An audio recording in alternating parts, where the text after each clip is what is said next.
545 degree এই কোণটির অবস্থান কোন চতুর্ভাগে? এটা হিসাব করার জন্য আমরা প্রথমে যে বিষয়টা খেয়াল করব যে 545কে আমরা 90 দিয়ে ভাগ দেব। সেক্ষেত্রে আসে 6 নং 54, 6 নং 54, 540 বিয়োগ করলে 5, তার মানে আসে 90 গুণ 6 প্লাস 5 ডিগ্রি।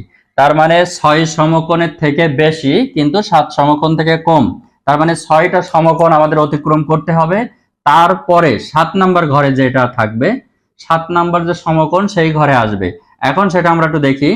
এখানে যেহেতু প্লাস আছে যে প্লাস 545 ডিগ্রি এই কোণটির অবস্থান কোন চতুর্ভাগে? আমরা জানি যদি প্লাস থাকে তাহলে সেটা অ্যান্টি ক্লকওয়াইজ মেথড অর্থাৎ ঘড়ির কাঁটার বিপরীত দিকে যেটা সেই পদ্ধতিতে আসে। ঘড়ির কাঁটার বিপরীত দিক থেকে শুরু হবে যদি এখানে প্লাস চিহ্ন থাকে। সেক্ষেত্রে আমাদের এখান থেকে শুরু, প্রথম ভাগ থেকে শুরু হলো, দ্বিতীয় ভাগ, তৃতীয় ভাগ, চতুর্থ ভাগ, এটা গেল এই পর্যন্ত হচ্ছে 4।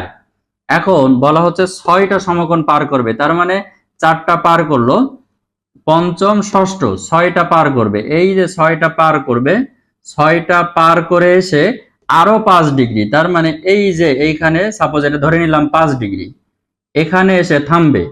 এই যে হচ্ছে 545 ডিগ্রি, তার মানে 6টা ঘর পার করে সে 7 নাম্বার সমকোণে এসে অবস্থান করবে ঘড়ির কাঁটার দিকে। এখন আমার